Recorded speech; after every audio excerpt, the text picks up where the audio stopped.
Onjarama, Kadi Onjarama et Yiutere Wunde et Historien. Dans cette vidéo, je vais parler d'un chapeau traditionnel africain porté par le peuple Peul, le Tingande.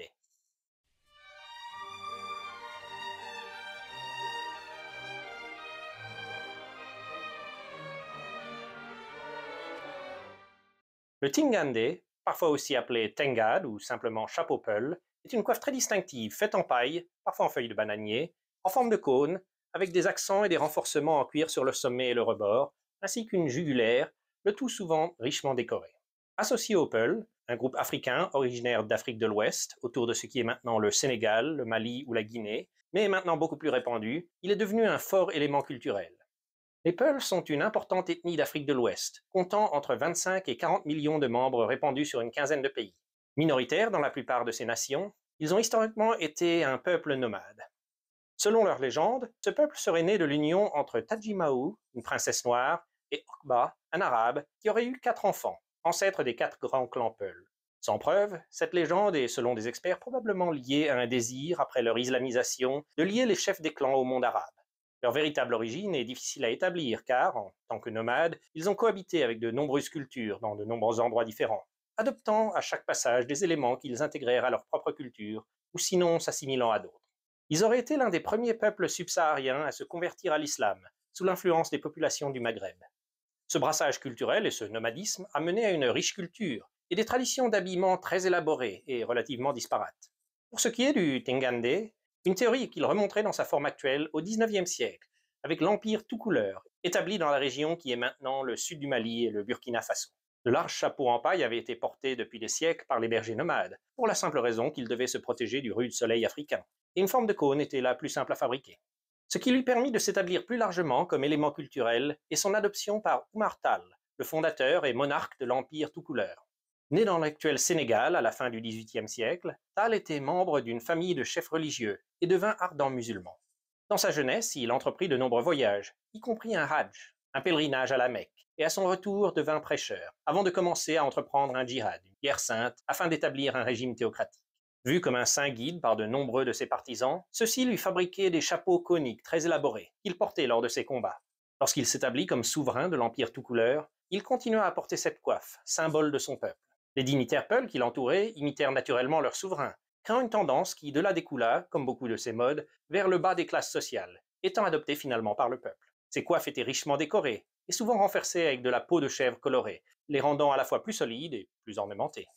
Ceci est l'une des explications traditionnelles, mais d'autres affirment qu'il a plutôt été développé à l'origine et répandu par les Wodabe, un sous-groupe de Peuls qui, même aujourd'hui, est composé d'éleveurs nomades. Veillant traditionnellement sur des troupeaux de zébus, un type de bovin, sous le soleil, ils ont développé de nombreux moyens de se protéger. Bien qu'on les voit aussi avec des chapeaux plus conventionnels, du moins ressemblant des styles internationaux, les Wodabe ont une longue histoire d'artisanat élaboré et d'habillement coloré. Lors de cérémonies, particulièrement celle du Gerewol, à la fin de la saison des pluies, où des jeunes hommes se rassemblent pour essayer de trouver une épouse, ils s'adornent de pagnes aux motifs vibrants, de perles, de plumes, et se peignent le visage, montrant leur riche tradition, certaines datant d'avant leur conversion à l'islam. Dans ce contexte, ils prirent le simple chapeau conique et le recouvrèrent de décorations, tissant dans la paille des formes géométriques et ajoutant des cuirs teints venant de leur troupeau, donnant le chapeau actuel qu'ils portent parfois au-dessus d'un turban. Ces deux théories ne sont pas contradictoires, le Tingande provenant sûrement d'une confluence de raisons pratiques et de traditions décoratives, avec ce peuple nomade pratiquant beaucoup d'échanges entre ses propres membres et ses voisins. L'un des problèmes de ce nomadisme, ainsi que le fait qu'il soit minoritaire dans la plupart de leurs pays, est que le savoir sur ces pratiques vient surtout d'une tradition orale propre à chaque tribu, avec peu de certitude historique sur l'origine de ce chapeau. De plus, comme je le dis souvent, les coiffes traditionnelles sont généralement le fruit de tant de changements graduels, de petites traditions et de considérations pratiques qui ne sont pas considérées assez importantes à documenter que leurs origines se perdent dans les brumes de l'histoire, devenant quasiment des légendes. Quoi qu'il en soit, une chose qui n'est pas en doute est que le fait que le Tingande, ou Tengad, est encore aujourd'hui un élément essentiel de la culture Peul, et encore porté dans de nombreuses régions d'Afrique de l'Ouest. Bien que chaque chapeau soit souvent unique, ou du moins légèrement différent, et qu'il n'y ait pas de modèle standard à proprement parler, il y a des caractéristiques qui s'appliquent quasiment à tous. Un Tingande type est traditionnellement fabriqué en paille ou en feuilles de bananier, ou un mélange des deux, en forme de cône, avec des motifs tissés dedans ou accrochés dessus. Bien qu'il puisse ressembler un peu au Nonla d'Asie, il n'y a aucun lien entre les deux et la ressemblance est probablement une coïncidence. Ce cône de paille est ensuite bordé de cuir, souvent rouge ou brun, sur le rebord et le sommet. Ce cuir sert à la fois pour lui donner de la solidité et est un ornement.